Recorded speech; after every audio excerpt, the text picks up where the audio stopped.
저는 축구를 이야기하고 축구를 설명하고 축구를 글로 쓰기도 하는 축구 해설위원 박문성이라고 합니다.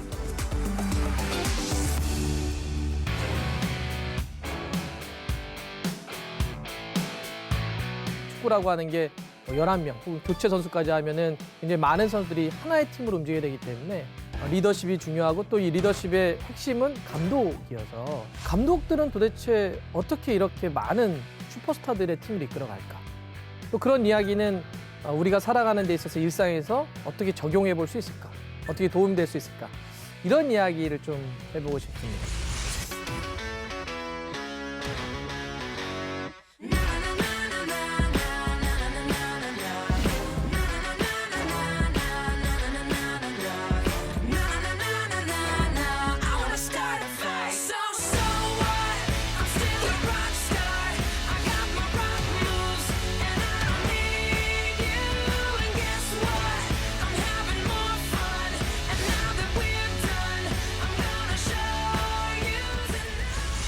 여러분들은 세계적인 명작, 축구 감독하면 누가 가장 먼저 좀 떠오르시나요? 히딩크. 히딩크? 아무래도 2002년 월드컵 때 우리 4강, 정말 대단했죠. 막 정말 이거는 다시 경험할 수는 없는 것 같은데. 또 누구요? 퍼거슨. 퍼거슨 감독. 예, 박진영 선수가 맨유로 가면서 우리에게 또 친숙하기도 하고 또 실제로 그러니까 잉글랜드 축구에 물론 이제 퍼거슨 감독은 스코틀랜드 출신이지만 잉글랜드 프리미어리그에 정말 잊혀질 수 없는 엄청난 성취를 이뤘기 때문에 퍼거슨 감독도 명장이죠. 다 옛날 분들만 얘기하시네요. 요즘 분들은 안 계시나요? 모리뉴. 무리뉴. 무리뉴는 정말 결과를 내는 데 있어서는 탁월한 리더십을 발휘했었죠. 근데 손흥민 선수가 있는 토트넘을 약간 좀 망치고 나간 느낌이 있어가지고 요새 그 국내 팬들에게 좀 인기가 없는 무리뉴 감독이기도 하고요. 우리가 머릿속에 굉장히 많은 감독들을 떠올릴 수 있을 것 같은데 2017년 여름 잉글랜드였습니다. 잉글랜드는 여러분들 다 아시는 것처럼 현대축구, 근대축구의 종주국이라고 하죠. 축구전과 잉글랜드에 정말 네로라는 축구 전문가들이 막 모여서 단 한 사람을 향해서 손가락질하면서 엄청난 성토와 조롱을 쏟아내기 시작했죠. 어디 근본도 없는 축구가 막 혀를 차면서 그런 축구는 말이야 저 스페인이나 독일에서나 하라고 이 축구 종주국 영국에서는 씨알도 안 먹히는 전술이야 라고 하면서 막 비난을 합니다. 그 주인공은 누구였냐? 여러분들 많이 아실 겁니다. 맨체스터 시티의 펩 과르디올라 감독이었죠.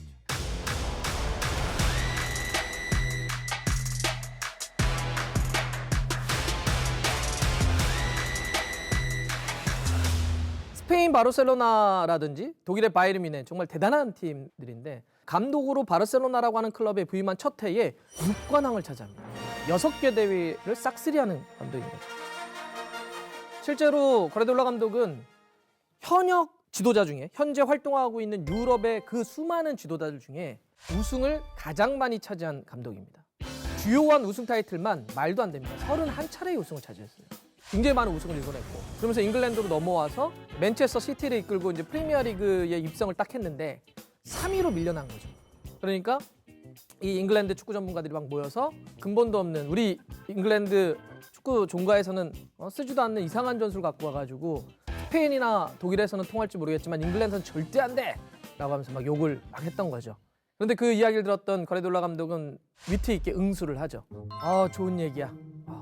아주 내가 정말 생각해 볼 만한 이야기를 해줘서 고마워. 근데 내가 궁금한 게 하나 있어. 잉글랜드가 현대축구의 종가라고 하는데 월드컵에서 언제 우승 한번 했지?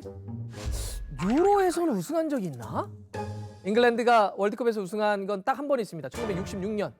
그것도 자국에서 열린 월드컵에서 어렵게 우승한 게 유일한 월드컵 우승이고 유로라고 하는 유럽 선수권 대회에서는 단 한 번의 우승도 차지하지 못했죠. 최근에 끝났던 유로 2020에서도 결국 결승전에서 졌는데 니네 근데 왜 우승 못한 줄 알아? 맨날 똑같은 얘기만 하잖아. 축구 종가라고 의심만 되지 자랑할 줄만 알지 맨날 과거에 머물고 있는 거 아니야. 그러니까 망하는 거야. 잉글랜드 축구 많이 여러분들 얘기하시죠? 뻥글랜드라는 표현도 쓰는데 수비 쪽에서 뻥 질러서 열심히 뛰어다니는 영국의 어떤 그런 느낌들이 있어요. 선이 굵고 비 오는 날 하기 딱 좋은 축구 같은 느낌. 잉글랜드 축구 하면은 우리가 전통적으로 사사이와 같은 얘기 많이 하거든요. 그런데 이 과르디올라 감독이 어떤 전술을 구사하느냐? 4명이 수비를 쓰게 되면 이런 식으로 일자로 이렇게 수비를 서요. 이게 그냥 책에 나와 있는 전술서에 나와 있는 포백 라인이죠. 근데 과르디올라 감독이 요 양쪽에 있는 수비수들 풀백을 미드필더 위로 갖다 놔요. 그러니까 일자가 아니라 사각형이 되는 거죠. 이거 갖고 조롱을 했던 거예요.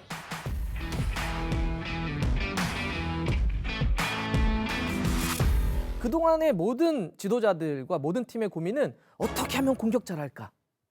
어떻게 하면 수비 잘할까? 공격과 수비 이렇게 두 가지로만 놓고 고민을 했어요. 두 개는 분리된 거라고 생각했던 거죠. 그런데 과르디올라 감독은 달랐습니다. 어떤 발상의 전환과 혁신이었냐? 공격과 수비가 실제로 경기에서 나눠져? 이런 질문을 던진 거죠. 과르디올라 감독도 선수 출신이잖아요.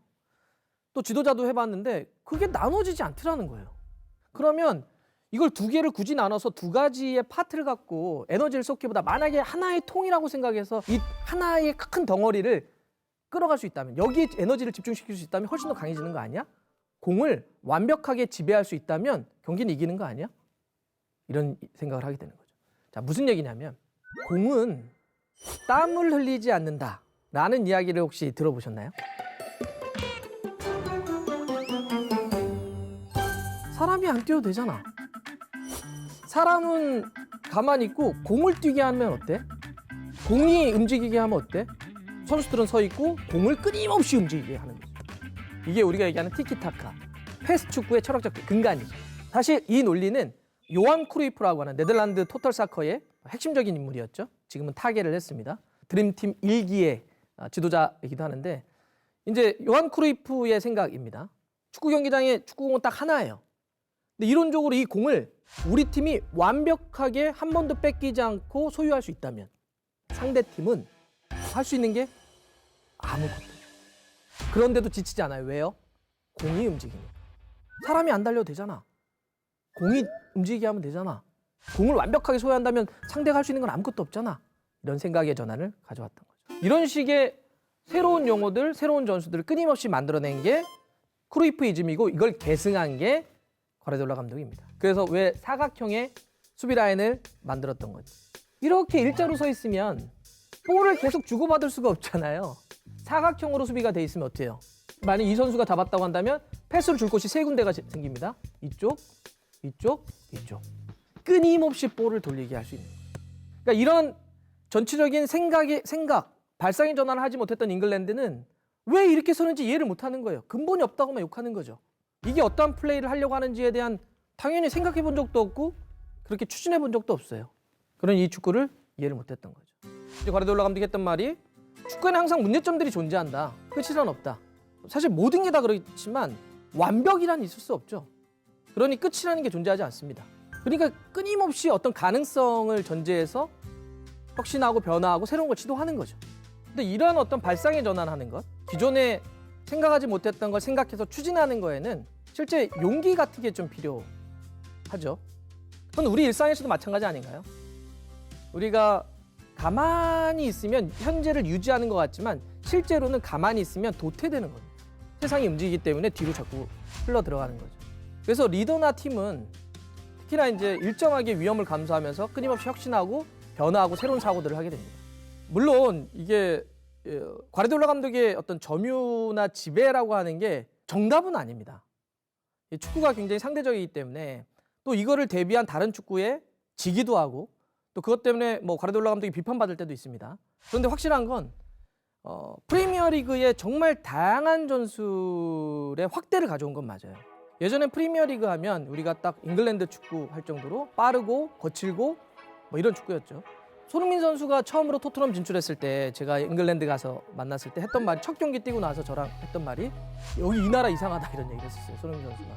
이상하다 이 나라. 왜 그러냐 했더니 독일에서는 카드가 나올 플레이를 여기서는 반칙조차 주지 않는다. 그러니까 그만큼 굉장히 몸과 몸이 부닥치는 걸 마치 축구의 전부라고 생각했던 약간 느낌들이 있었거든요. 지금도 그런 경향성들은 좀 있지만, 하지만 그게 다가 아니다. 굉장히 축구에는 다양한 전술이 있고 다양한 리더십이 존재할 수 있으며 다양한 팀워크를 통해서 다른 축구를 할 수 있다라고 하는 영향을 좀 많이 미쳤고, 그러면서 지금은 팀별로 되게 다양한 어떤 전술이 많이 볼 수 있는 게 또 이 프리미어리그의 인기의 비결이기도 합니다.